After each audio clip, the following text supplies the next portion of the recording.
Guy here again, and today I'm working on my Suburban here, and I'm replacing the rear shocks. Our Alaskan roads here are pretty rough with a lot of frost heaves, and on top of that, our drive up here, we pulled that 24-foot trailer with about 8,000 pounds in it. As you can imagine, after pulling all of that, the shocks on the Suburban are pretty tired and ready for a change. So I'm going to show you how to do that on a 2015 Suburban. Let's get into it. So the first thing that you're going to do on this is you're going to take and loosen the lug nuts up on your tire before you ever jack it up. That way the tire doesn't spin. Also make sure you have your parking brake set so the vehicle doesn't roll. So I've already got my tire lug nuts loose, and I'm going to take and jack this Suburban up from the frame. And what that does is it allows the suspension on the Suburban to extend. A lot of the videos you're going to see on YouTube, they're going to jack it up from the pumpkin, and what that does is it keeps that suspension compressed.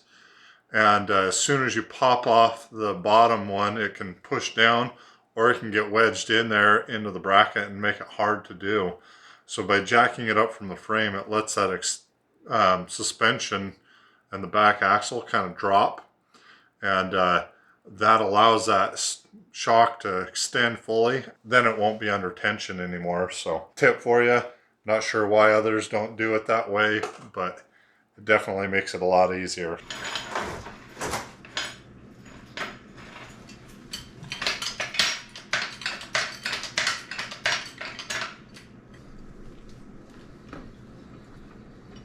All right, got all the lug nuts off. Let's get this tire off.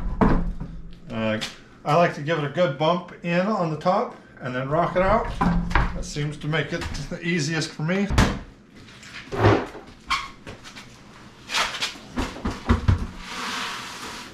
Even if you have jack stands, putting your tire under the frame so that if it does fall, it has another safety point is just a good idea.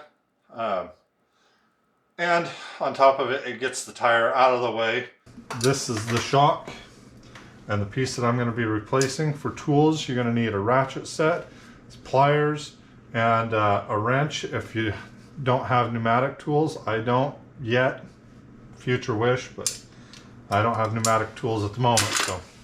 So down here is the bottom of the shock, and this is where I'm talking about that if you have the suspension unloaded, then this won't get stuck in here.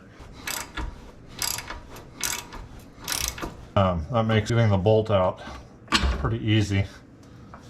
Just like that. As you can see, this is not jammed up in there because that's already at full droop. Need to get this other one up above off. This is a T15 here. And taking to loosen that up. And the hardest part of this is going to be getting a ratchet on the back. You can see my ratchet up there. You have to have a long extension to get back there, but you go up over the frame and then to it.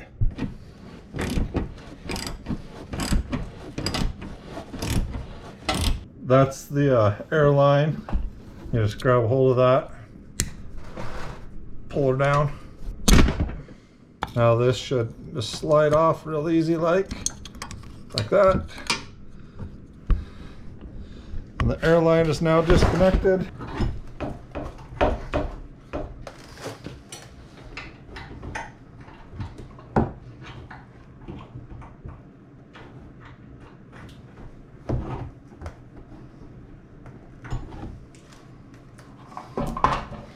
Okay. You can see here, that shock just goes in and out real easy. And that's not supposed to be like that.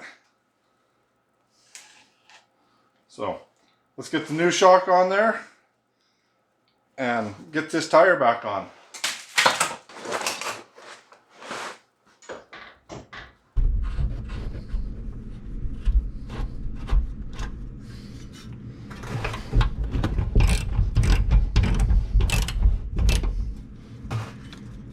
Then we're going to take and put our air line back on. Make sure that snaps up in there. There we go. You can just put a wrench up under that if it needs just a little bit of persuasion like that one did. Take your nut.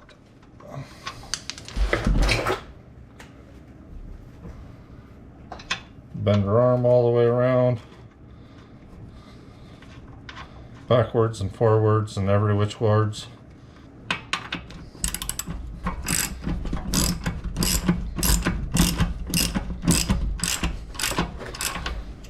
Make sure that's good and snug. Alright, now I have that shock on, and so now it's time to get the tire back on. So you make sure you get all your tools out from under there. Whatnot. Now, retrieve our tire from underneath.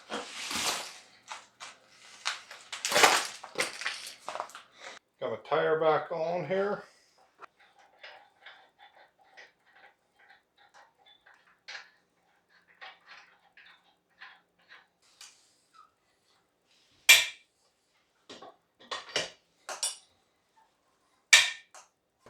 Now I can let my jack down and finish torquing those lug nuts.